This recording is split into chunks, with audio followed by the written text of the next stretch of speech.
Mahfud MD kembali bertemu Menteri Keuangan terkait kisruh transaksi 300 triliun rupiah. Mahfud MD tegaskan jika transaksi janggal 300 triliun adalah tindak pidana pencucian uang.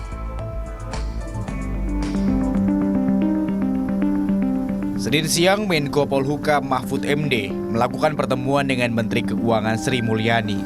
Mahfud MD kembali tegaskan jika transaksi janggal 300 triliun lebih yang pernah disampaikan bukan merupakan hasil korupsi, namun berpotensi adanya tindak pidana pencucian uang. Mahfud MD meminta Kementerian Keuangan untuk meneliti dan melanjutkan pemeriksaan terhadap laporan hasil analisa tersebut. Kemenq juga bisa menyerahkan hasil analisa dugaan TPPU itu ke pihak penegak hukum lain seperti KPK, Kejaksaan, atau Kepolisian. Apabila nanti dari laporan pencucian uang itu ditemukan alat bukti terjadinya tindak pidana, maka LH tersebut akan ditindaklanjuti dengan proses hukum oleh Kementerian Keuangan sebagai penyidik tindak pidana asal.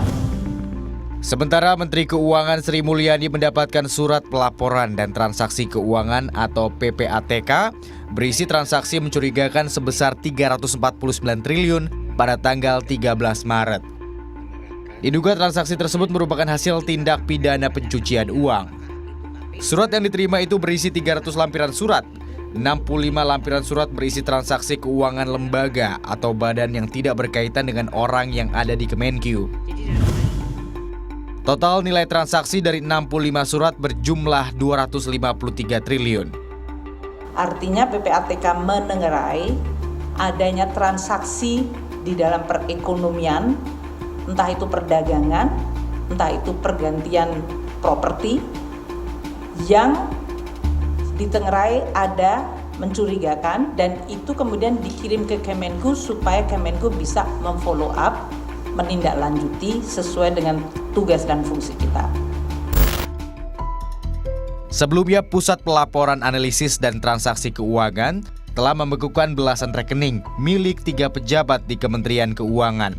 Mereka adalah Kepala Bea Cukai Makassar, Andi Pramono, ex-Kepala Bea Cukai Yogyakarta, Eko Darmanto, dan Kepala Kantor Pajak Madya Jakarta Timur, Wahono Saputro.